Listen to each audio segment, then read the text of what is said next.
40,000 சம்பாதிக்கிறாரு. அவரோட expenditure car இல்லை, credit card இல்லை, ஒரு ஷாப்பிங் மால் போல எதுவும் பண்ணல. ஆனால் அவர் ரிட்டையர்ட் ஆகணும். அவர் 40 வயசுலேருந்து அடுத்த 100 வயசு வரையும் அவர் ஹாப்பினஸாக யாரோட தயவும் இல்லாமல் நிம்மதியாக இருக்கணும்னா அவர் இன்வெஸ்ட்மெண்ட்டை ஸ்டார்ட் பண்ணியே தீரும். 40,000 போதும். அட்லீஸ்ட் 10,000 இன்வெஸ்ட் பண்ணாலும் போதும். ஏதாவது லோன் இருந்துச்சுன்னா first you close the loan. சிப்பெல்லாம் அடுத்து தான். ஏன்னா லோனில் நீங்கள் போகிறது ஹையஸ்ட். மோர் தென் சிப்பில் உங்களுக்கு என்ன ஜென்ரேட் ஆகுமோ அதோட அதிகமாக உங்களுக்கு வந்து பேப்பர் ஒர்க்கு லோனுக்குன்னு. இன்னொன்று லோனுங்கிறது உங்கள் மைண்ட் செட்லேயே ஒரு பேர்டன் மாதிரி எங்கேயாவது ஒரு இடத்துல உட்காந்துட்டே இருக்கும். என்ன பொறுத்தவரை first attack the loan, close the loan. இருக்கிற கையில் இருக்கிற எல்லாத்தையும் வச்சாவது க்ளோஸ் த லோன். லோனை க்ளோஸ் பண்ணிவிட்டு ஃப்ரீ ஃப்ரம் டெப்ட்டுங்கிற அந்த வேர்ட்லேருந்து ஃப்ரீயாக வாங்க.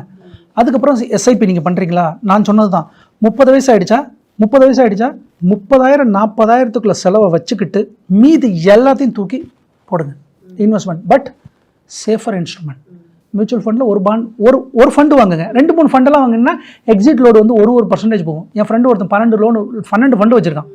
12 ஃபண்டு அவன் எக்ஸிட் பண்ணானா 12% போதே. ஒரு ஃபண்டுக்கு எக்ஸிட் பண்ணுறான்னு வச்சுக்கோங்க, 1%.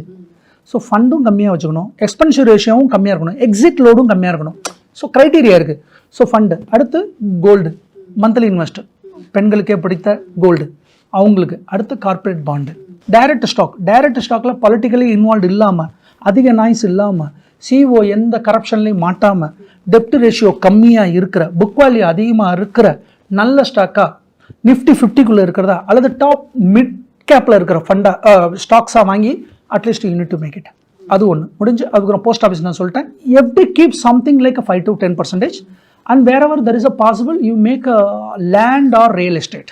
That is also you can go for it. But land or real estate சடனாக உங்களுக்கு வந்து ஹியூஜ் மணி உங்களுக்கு இருந்தால் தான் போக முடியும். ஆனால் நம்ம மித்த இன்ஸ்ட்ருமெண்ட்லாம் அப்படி அவசியமே கிடையாது. 20 வயசில் அவர் பண்ணியிருந்தாருன்னா 1000 ரூபாய் invest பண்ணியிருந்தாருன்னா he can reach my place. ஒருவேளை 30 வயசு ஆயிடுச்சு, அவர் 4000 ரூபாய் அட்லீஸ்ட் 5000 6000 மந்த்லி போடணும். ஒருவேளை 40 வயசு ஆயிடுச்சு, அவரோட சேலரியில் 90% இன்வெஸ்ட் பண்ண மாட்டோம். அவ்வளோதான். ஆனால் இன்வெஸ்ட்மெண்ட் பண்ணணும். அதுக்குன்னு நான் இன்வெஸ்ட்மெண்ட் பண்ணுறேங்கிற பேரில் நான் வந்து 80% எல்லாத்தையும் எக்ஸ்பெண்டிச்சரில் போட்டு மீதி 20% எடுத்து அதில் நான் டேக்ஸுக்காக நான் பண்ணுறேன். அது பேர் இன்வெஸ்ட்மெண்ட் கிடையாது.